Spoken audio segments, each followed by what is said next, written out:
कि कुछ चीजें हैं जिनका कभी अर्थ था पर अब व्यर्थ हो गए हैं।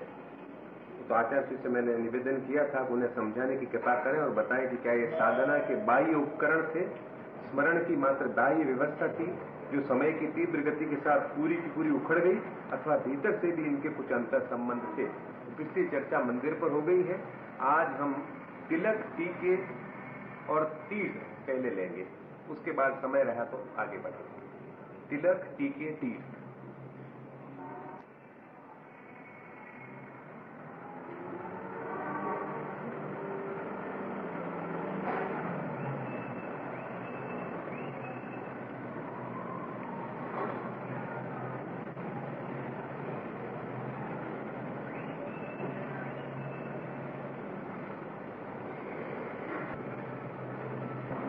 एक छोटे से द्वीप पर ईस्टर्न आइलैंड में 1000 बड़ी मूर्तियां हैं। कोई भी मूर्ति 20 फीट से छोटी नहीं है और निवासियों की कुल संख्या 200 है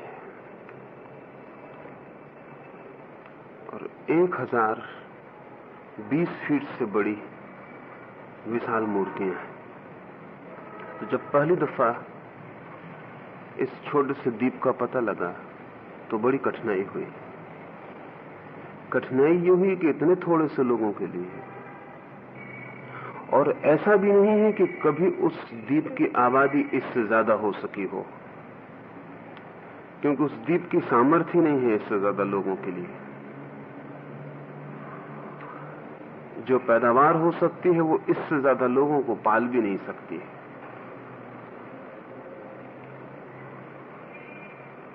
तो जहां 200 लोग रह सकते हो वहां 1000 मूर्तियां विशाल पत्थर की खोदने का प्रयोजन नहीं मालूम पड़ता। एक आदमी के पीछे 5 मूर्तियां हो गई, और इतनी बड़ी मूर्तियां ये 200 लोग खोदना भी चाहें तो नहीं खोद सकते। इतना महंगा काम ये गरीब आदिवासी करना भी चाहें तो भी नहीं कर सकते। इनकी जिंदगी तो सुबह से सांझ तक रोटी कमाने में ही व्यतीत हो जाती है, और इन मूर्तियों को बनाने में हजारों वर्ष लगेंगे।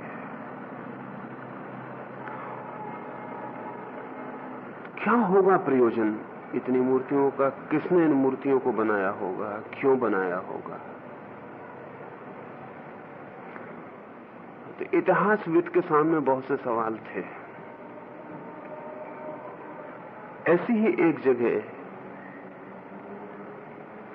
मध्य एशिया में है,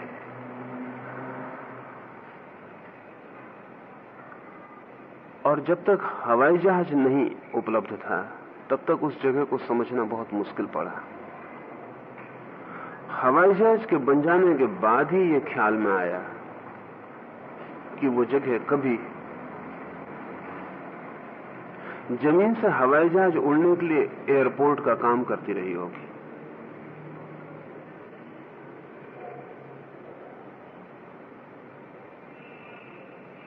उस तरह की जगह के बनाने का और कोई प्रयोजन नहीं हो सकता सिवाय इसके कि वो हवाई जहाज के उड़ने या उतरने के काम में आती रही हो। फिर वो जगह नई नहीं है, उसको बने हुए अंदाजन 20,000 और 15,000 वर्ष के बीच का वक्त हुआ होगा। लेकिन जब तक हवाई जहाज नहीं बने थे तब तक तो हमारी समझ के बाहर थी। हवाई जहाज बने और हमने एयरपोर्ट बनाए तब हमारी समझ में आया कि वो कभी एयरपोर्ट का काम की होगी जगह। जब तक ये नहीं था तब तक तो सवाल भी नहीं उठता था। ये मैं इसलिए कह रहा हूं कि तीर्थ को हम न समझ पाएंगे जब तक कि तीर्थ पुनः आविष्कृत न हो जाए।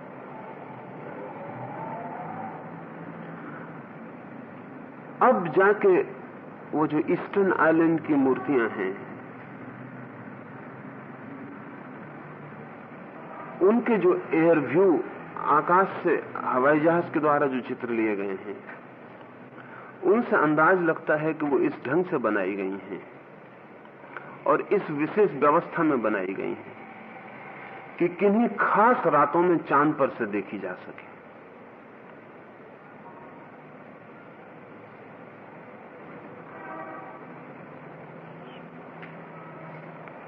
वो जिस ज्यामिति के जिन कोणों में खड़ी की गई हैं, वो कोण बनाती हैं पूरा का पूरा।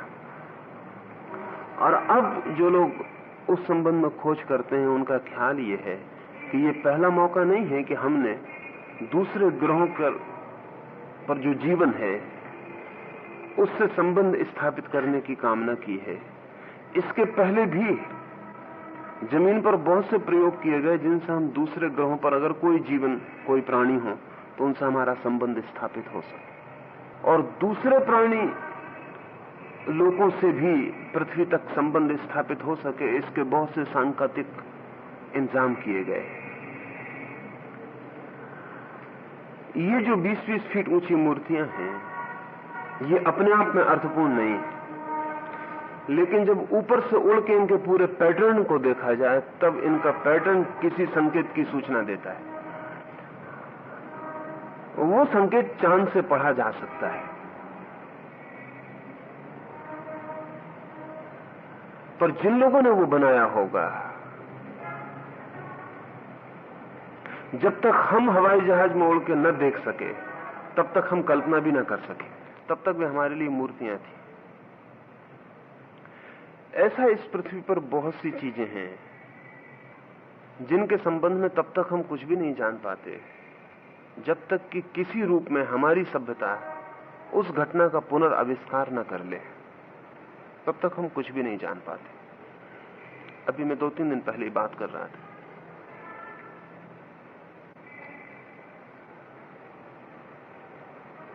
तेहरान में एक छोटा सा लोहे का डब्बा मिला था, फिर वो ब्रिटिश म्यूजियम में पड़ा रहा। ये कोई वर्षों उसने प्रतीक्षा की डब्बे में। ये तो अभी अभी जाके पता लगा कि वो बैटरी है जो 2000 साल पहले तेहरान में उपयोग आती रही, मगर उसकी बनावट का ढंग ऐसा था कि ख्याल में नहीं आ सका। लेकिन अब तो उसकी पूरी खोजबीन हो गई, और तेहरान में 2000 साल पहले बैटरी हो सकती, इसकी हम कल्पना नहीं कर सकते, इसलिए कभी सोचा नहीं उस तरफ। लेकिन अब तो उसमें पूरा साफ हो गया कि वो बैटरी ही है। पर अगर हमारे पास बैटरी ना होती तो हम किसी भी तरह से इस डब्बे को बैटरी नहीं खोज नहीं पाते, ख्याल भी नहीं आता, धारणा भी नहीं बनती। तो तीर्थ पुरानी सभ्यता के खोजे हुए बहुत बहुत गहरे सांकेतिक और बहुत अनूठे आविष्कार हैं, लेकिन हमारी सभ्यता के पास उनको समझने के सब रूप खो गए। सिर्फ एक मुर्दा व्यवस्था रह गई है, हम उसको ढोए चले जाते हैं बिना ये जाने कि वो क्यों निर्मित हुए, क्या उनका उपयोग किया जाता रहा, किन लोगों ने उन्हें बनाया, क्या प्रयोजन था। और जो ऊपर से दिखाई पड़ता है वही सब कुछ नहीं है, भीतर कुछ और भी है जो ऊपर से कभी भी दिखाई नहीं पड़ता है। तो पहली बात तो ये समझ लेनी चाहिए कि हमारी सभ्यता ने तीर्थ का अर्थ खो दिया है। इसलिए जो आज तीर्थ जाते हैं वो भी करीब करीब व्यर्थ जाते हैं, जो उसका विरोध करते हैं वो भी करीब करीब व्यर्थ करते हैं। बल्कि विरोध करने वाला ही ठीक मालूम पड़ेगा, यद्यपि उसे भी कुछ पता नहीं है। वो जिस तीर्थ का विरोध कर रहा है वो तीर्थ की धारणा नहीं है, यद्यपि वो तीर्थ जाने वाला जिस तीर्थ में जा रहा है वो भी तीर्थ की धारणा नहीं है। तो 4-5 चीजें पहले ख्याल में ले लेनी चाहिए। एक तो जैसे कि जैनों का तीर्थ है सम्मेत शिखर, तो जैनों के 24 तीर्थंकर में से 22 तीर्थंकरों का समाधि स्थल है। वो 24 में से 22 तीर्थंकर सम्मेत शिखर पर शरीर विसर्जन किए। आयोजित थी ये व्यवस्था। अन्यथा एक जगह पर जाकर इतने तीर्थंकरों का 24 में से 22 का जीवन अंत होना आसान मामला नहीं है बिना आयोजन के। एक ही स्थान पर हजारों साल के लंबे फासले में, अगर हम जैनों का हिसाब माने, और मैं मानता हूं कि हमें जहां तक बन सके जिसका हिसाब हो उसका मानने की पहले कोशिश करनी चाहिए, तब तो लाखों वर्षों का फासला है उनके पहले तीर्थंकर में और 24वें तीर्थंकर में। तो लाखों वर्षों के फासले पर एक ही स्थान पर 22 तीर्थंकरों का जाके अपने शरीर को छोड़ना विचारणीय है।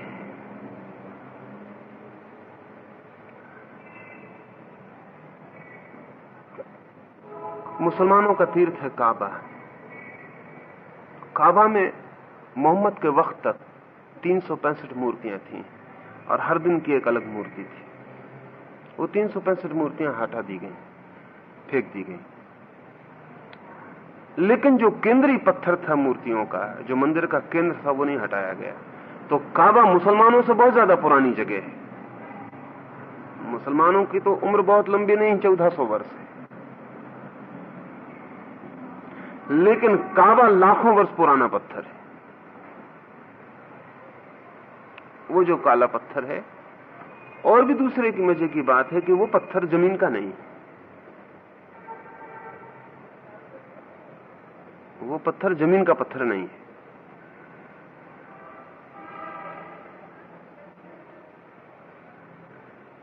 अब तक तो वैज्ञानिक, क्योंकि इसके सिवा कोई उपाय नहीं था, वो जमीन का पत्थर नहीं, ये तो तय है।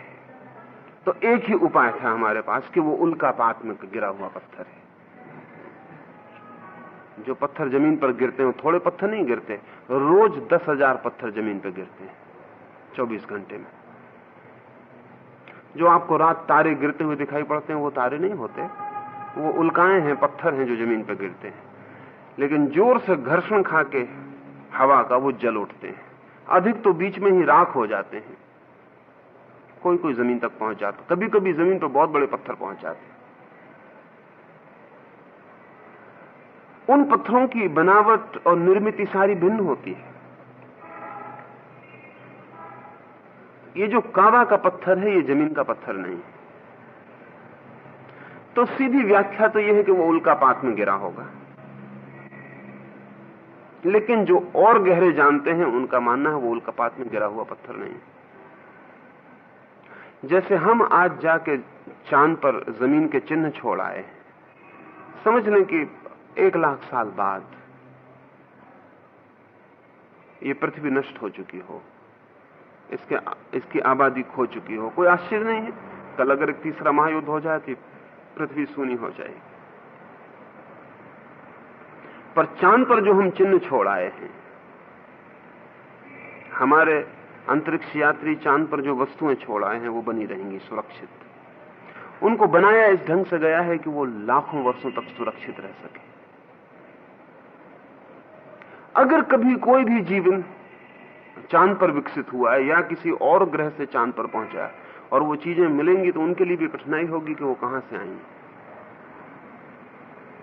उनके लिए भी कठिनाई होगी। काबा का जो पत्थर है, वो सिर्फ उल्कापात में गिरा हुआ पत्थर नहीं है। वो पत्थर पृथ्वी पर किन्हीं और ग्रहों के यात्रियों द्वारा छोड़ा गया पत्थर है, और उस पत्थर के माध्यम से उस ग्रह के यात्रियों से संबंध स्थापित किए जा सकते थे।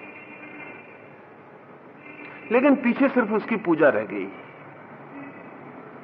उसकी पूरे विज्ञान खो गया। उनसे कैसे संबंध स्थापित किए जा सके, वो सारी बात खो गई, सिर्फ पूजा रह गई। रूस का एक अंतरिक्ष यान, जिसमें कोई मनुष्य यात्री नहीं था, खो गया, क्योंकि उसकी जो रेडियो व्यवस्था थी हमसे वो टूट गई। उसका रेडियो खराब हो गया। जैसे उसका रेडियो खराब हुआ, हम ये भी पता न लगा सके कि वो कहां गया। वो कहां गया, कहां है, बचा, जला, समाप्त हुआ, हम कुछ भी पता न लगा सके। इस अनंत अंतरिक्ष में अब हम उसका कभी पता न लगा सकेंगे, क्योंकि उससे संबंध के सब सूत्र खो गए। वो अगर किसी ग्रह पर गिर जाए तो उस ग्रह के यात्री भी क्या करेंगे? अगर उनके पास इतनी वैज्ञानिक उपलब्धि हो कि उसके रेडियो को ठीक कर सकें तो हमसे संबंध स्थापित हो सकता है। अन्यथा उसको तोड़फोड़ करके वो उनके पास अगर कोई म्यूजियम होगा तो उसमें रख लेंगे और किसी तरह की व्याख्या करेंगे कि वो क्या है। अगर रेडियो तक उनका विकास हुआ हो तो उन्हें व्याख्या करने की जरूरत न पड़ेगी, तब वो उसके राज को खोल लेंगे। अगर वैसा न हुआ हो तो भी वो भयभीत हो सकते हैं, उससे डर सकते हैं, अभिभूत हो सकते हैं, आश्चर्यचकित हो सकते हैं, पूजा कर सकते हैं। खाबा का पत्थर उन छोटे से उपकरणों में से एक है जो कभी दूसरे अंतरिक्ष के यात्रियों ने छोड़ा और जिनसे संबंध स्थापित हो सकते थे। ये मैं उदाहरण के लिए कह रहा हूं आपको, क्योंकि तीर्थ हमारी ऐसी व्यवस्थाएं हैं जिससे हम अंतरिक्ष के जीवन से संबंध स्थापित नहीं करते, बल्कि इस पृथ्वी पर ही जो चेतनाएं विकसित होकर विदा हो गई उनसे पुनः पुनः संबंध स्थापित कर सकते हैं।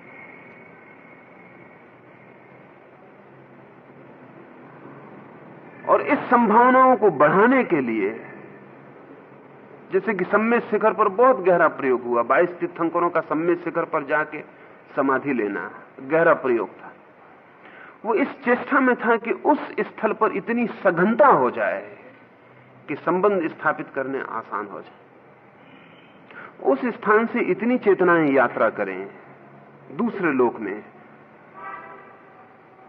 कि उस स्थान और दूसरे लोक के बीच सुनिश्चित मार्ग बन जाए।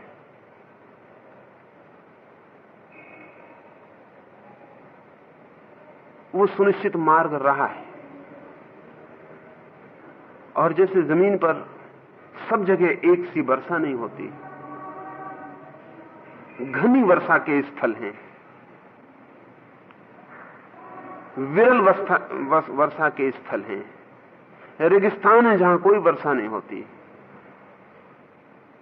और ऐसे स्थान है जहां 500 इंच वर्षा होती है। ऐसी जगह हैं जहां ठंडा है सब और बर्फ के सिवाय कुछ भी नहीं बनता, और ऐसे स्थान है जहां सब गर्म है और बर्फ भर नहीं बन सकता। ठीक वैसे ही पृथ्वी पर चेतना की डेंसिटी और नॉन डेंसिटी के स्थल, और उनको बनाने की कोशिश की गई है।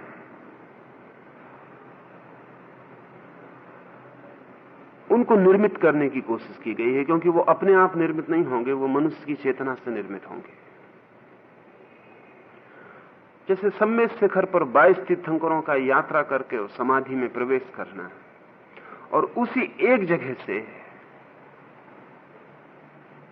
शरीर को छोड़ना, उस जगह पर इतनी घनी चेतना का प्रयोग है कि वो जगह चार्ज्ड हो जाएगी विशेष अर्थों में, और वहां कोई भी व्यक्ति बैठे उस जगह पर और उन विशेष मंत्रों का प्रयोग करे जिन मंत्रों को उन 22 लोगों ने दिया है, तो तत्काल उसकी चेतना शरीर को छोड़कर यात्रा करनी शुरू कर देगी।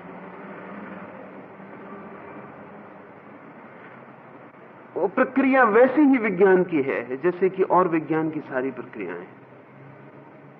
तो तीर्थों का बनाने का एक तो प्रयोजन ये था कि हम इस तरह के चार्ज्ड ऊर्जा से भरे हुए स्थल पैदा कर लें जहां से कोई भी व्यक्ति सुगमता से यात्रा कर सके। करीब करीब ऐसे ही जैसे जब एक तो होता है कि हम नाव में पतवार लगा के और नाव को खें, दूसरा यह होता है कि हम पतवार तो चलाएं ही ना, नाव के पाल खोल दें और उचित समय पर और उचित हवा की दिशा में नाव को बहने दें। तो तीर्थ वैसी जगह थी जहां से कि चेतना की एक धारा अपने आप प्रवाहित हो रही है, जिसको प्रवाहित करने के लिए सदियों ने मेहनत की है। आप सिर्फ उस धारा में खड़े हो जाएं तो आपकी चेतना का पाल तन जाए और आप एक यात्रा पर निकल जाएं। जितनी मेहनत आपको अकेले में करनी पड़े, उससे बहुत अल्प मेहनत में यात्रा संभव हो सकती है। विपरीत स्थल पर खड़े होकर यात्रा अत्यंत कठिन भी हो सकती है। हवाएं जब उल्टी तरफ बह रही हों और आप पाल खोल दें तो बजाय इसके कि आप पहुंचें और भटक जाएं, इसकी पूरी संभावना। अब जैसे अगर आप किसी ऐसी जगह में ध्यान कर रहे हैं जहां चारों ओर नकारात्मक भावावेश प्रवाहित होते हैं, नेगेटिव इमोशंस प्रवाहित होते हैं। समझ लें कि आप एक जगह बैठ के ध्यान कर रहे हैं और आपके चारों तरफ हत्यारे बैठे हुए हैं, तो आपको कल्पना भी नहीं हो सकती कि ध्यान करने के क्षण में आप इतने रिसेप्टिव हो जाते हैं कि आसपास जो भी हो रहा है वो तत्काल आप में प्रवेश कर जाता है। ध्यान एक रिसेप्टिविटी है, एक ग्राहकता है। ध्यान में आप वल्नरेबल हो जाते हैं, खुल जाते हैं और कोई भी चीज आप में प्रवेश कर सकती है। तो ध्यान के क्षण में आसपास कैसी तरंगे हैं चेतना की, वो विचार कर लेना बहुत उपयोगी है। अगर ऐसी तरंगे आपके चारों तरफ हैं जो कि आपको गलत तरफ झुका सकती हैं, तो ध्यान महंगा भी पड़ सकता है। और या फिर ध्यान एक जद्दोजहद और एक संघर्ष बन जाएगा। जब कभी ध्यान में आपको अचानक ऐसे ख्याल आने लगते हैं जो आपको कभी भी नहीं आए थे, जब ध्यान के क्षण में आपको एक क्षण भी शांत होना मुश्किल होने लगता है, और कभी कभी ऐसा लगता है कि इससे ज्यादा शांत तो आप बिना ध्यान के ही रहते हैं, तब आपको कभी ख्याल ना आया होगा कि ध्यान के क्षण में आसपास जो भी प्रवाहित होता है वो आप में सुगमता से प्रवेश पा जाता है।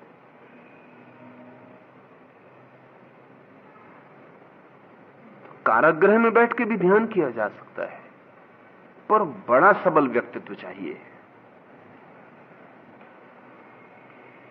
और कारागृह में बैठ के ध्यान करना हो तो प्रक्रियाएं भिन्न चाहिए।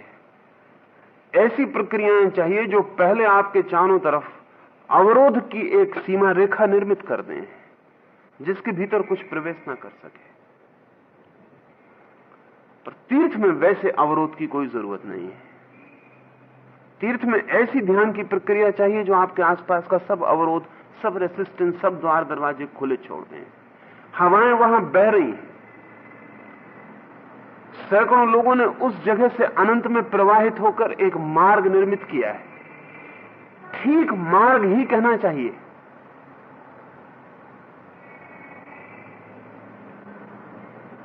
जैसे कि हम रास्ते बनाते हैं सड़कों पर, एक जंगल में हम एक रास्ता बना लेते हैं, दरख्त गिरा देते हैं और एक पक्का रास्ता बना लेते हैं, और दूसरे पीछे चलने वाले यात्री को बड़ी सुगमता हो जाती है। ठीक आत्मिक अर्थों में भी इस तरह के रास्ते निर्मित करने की कोशिश की गई। कमजोर आदमियों को जिस तरह की भी सहायता पहुंचाई जा सके, उस तरह की सहायता जो शक्तिशाली थे उन्होंने सदा पहुंचाने की कोशिश की। तीर्थ उनमें एक बहुत बड़ा प्रयोग है। तो पहला तो तीर्थ का प्रयोजन यह है कि आपको जहां हवाएं शरीर से आत्मा की तरफ बह ही रही हैं, जहां पूरा तरंगायत है वायुमंडल, जहां से लोग ऊर्ध्वगामी हुए, जहां बैठ के लोग समाधिस्थ हुए, जहां बैठ के लोगों ने परमात्मा का दर्शन पाया है, जहां ये अनूठी घटना घटती रही है सैकड़ों वर्षों तक, वो जगह एक विशेष आविष्ट जगह हो गई है। उस आविष्ट जगह में आप अपने पाल को भर खोला छोड़ दें, कुछ और ना करें तो भी आपकी यात्रा शुरू होगी। तो तीर्थ का पहला प्रयोग तो यह था। इसलिए सभी धर्मों ने तीर्थ निर्मित किए। उन धर्मों ने भी तीर्थ निर्मित किए जो मंदिर के पक्ष में नहीं थे। ये बड़ी मजे की बात है, क्योंकि मंदिर के पक्ष में कोई तीर्थ निर्मित करे धर्म समझ में आता है, लेकिन जो धर्म मंदिर के पक्ष में ना थे, जो धर्म मूर्ति के विरोधी थे, उनको भी तीर्थ तो निर्मित करना ही पड़ा। मूर्ति का विरोध आसान हुआ, मूर्ति हटा दी वो भी कठिन ना हुआ, लेकिन तीर्थ को हटाया नहीं जा सका, क्योंकि तीर्थ का और भी व्यापक उपयोग था जिसको कोई धर्म इंकार न कर सका। जैसे कि जैन भी मूलतः मूर्ति पूजक नहीं है, मुसलमान मूर्ति पूजक नहीं, सिख मूर्ति पूजक नहीं, बुद्ध मूर्ति पूजक नहीं थे प्रारंभ में, लेकिन इन सब ने भी तीर्थ निर्मित किए। तीर्थ निर्मित करने ही पड़े। सच तो यह है कि बिना तीर्थ के धर्म का कोई अर्थ ही नहीं रह जाता। बिना तीर्थ के धर्म का कोई अर्थ नहीं रह जाता। बिना तीर्थ के धर्म फिर ठीक है, एक एक व्यक्ति जो कर सकता है करे, लेकिन फिर समूह में खड़े होने की कोई प्रयोजन, कोई अर्थवत्ता नहीं। तीर्थ शब्द का अर्थ होता है घाट। उसका अर्थ होता है ऐसी जगह जहां से हम उस अनंत सागर में उतर सकते हैं।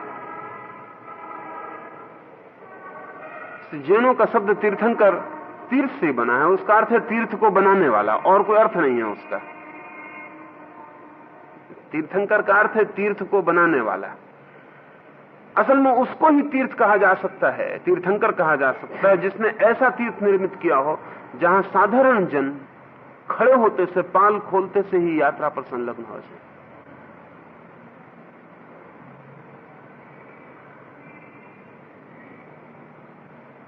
अवतार न कह के तीर्थंकर कहा, और अवतार से बड़ी घटना तीर्थंकर है, क्योंकि परमात्मा आदमी में अवतरित हो ये तो एक बात है, लेकिन आदमी परमात्मा में प्रवेश का तीर्थ बना ले ये और भी बड़ी बात है।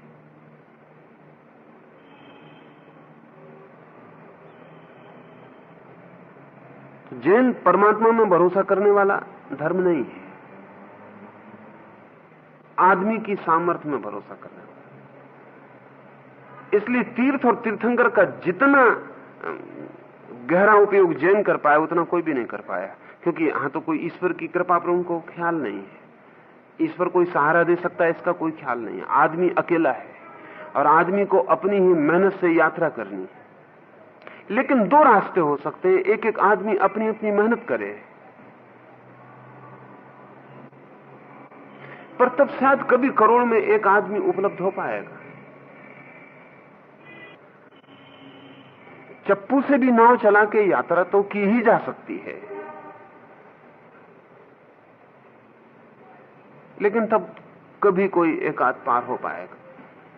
लेकिन हवाओं का सहारा लेके यात्रा बड़ी आसान हो सकती। तो क्या आध्यात्मिक हवाएं संभव हैं? उस पर ही तीर्थ का सब कुछ निर्भर है।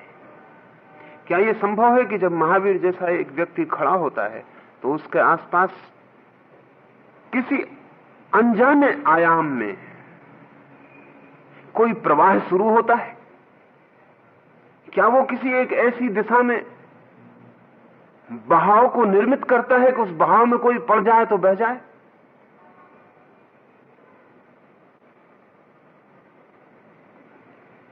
वही बहाव तीर्थ है।